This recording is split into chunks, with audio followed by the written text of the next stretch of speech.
এলজিইডির আওতাধীন নেত্রকোনার কেন্দু উপজেলার মাসকা ইউনিয়নে দ্রুত রাস্তা নির্মাণের অজুহাতে গত ১৭ ও ১৮ নভেম্বর কর্তৃপক্ষের কোনো প্রকার অনুমতি ছাড়াই রাস্তার পাশের সরকারি ৩১টি গাছ কেটে ফেলেন ঠিকাদারের প্রতিনিধি বিএনপি নেতা রেজাউল হাসান ভূঁইয়া সুমন।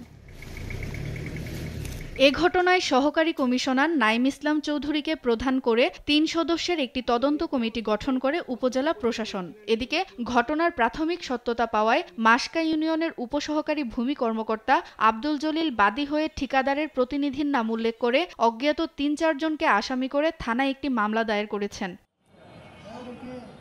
দ্রুত তদন্ত শেষে উপজেলা নির্বাহী কর্মকর্তা বরাবর প্রতিবেদন দাখিল করা হবে বলে জানান তদন্ত কমিটির প্রধান। আমাদের তদন্ত কার্যক্রম এখন চলমান আছে। প্রাথমিক তদন্তে ঠিকাদারের যে প্রতিনিধি আছেন তার সংশ্লিষ্টতা প্রমাণিত হয়েছে এবং আমরা বিস্তারিত প্রতিবেদন অতি শীঘ্রই ইউনূস স্যার বরাবর দাখিল করব। গাছ কাটার ঘটনায় মামলা হয়েছে নিশ্চিত করে তদন্তে আরও কারো জড়িত থাকার প্রমাণ পেলে প্রয়োজনীয় আইনগত ব্যবস্থা গ্রহণ করার আশ্বাস উপজেলা প্রশাসনের। বিষয়টি নজরে আসার সাথে সাথে সহকারী কমিশনার ভূমি সেগুলো জব্দ করে একজন আনসার সদস্যের জিম্মায় প্রদান করেন।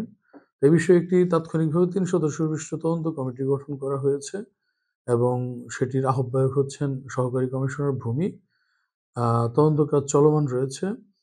আর প্রাথমিকভাবেই যেহেতু যিনি ঠিকাদারের প্রতিনিধি তিনি বিষয়টি স্বীকার করেছেন এবং মাঠে গিয়ে সরেজমিনে সেই কমিটি প্রমাণ পেয়েছে ৩-৪ জন অজ্ঞাতনামা আসামি আছে।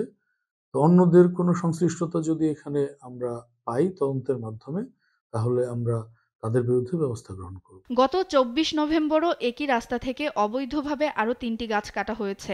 এমন ঘটনায় রহস্যজনকভাবে সম্পূর্ণ নীরব থাকায় উপজেলা প্রকৌশলীর সংশ্লিষ্টতা রয়েছে অভিযোগ স্থানীয়দের। এদিকে এই রাস্তাটি সহ আরও কয়েকটি রাস্তায় একের পর এক অবৈধভাবে গাছ কেটে নেওয়ার ঘটনা ঘটলেও এসব বিষয়ে কিছুই জানেন না বলে জানান উপজেলা প্রকৌশলী আলামিন সরকার। কাটার তথ্যটা আমার কাছে নাই। হ্যাঁ, আমি আসলে কোন সময় কাটছে এটা জানি না, সেজন্যই আজকে সরেজমিনে দেখতে আসছি। দেখে আসি, তারপরে আমরা প্রয়োজনীয় ব্যবস্থা নেওয়ার চেষ্টা করব। এ ঘটনায় নীরব না থেকে বন ও পরিবেশ রক্ষায় কঠোর ব্যবস্থা গ্রহণ করবে প্রশাসন, এমনটাই দাবি স্থানীয়দের। সুপ্রিয়া তৃষা, নিউজ ডেস্ক, দেশ টিভি।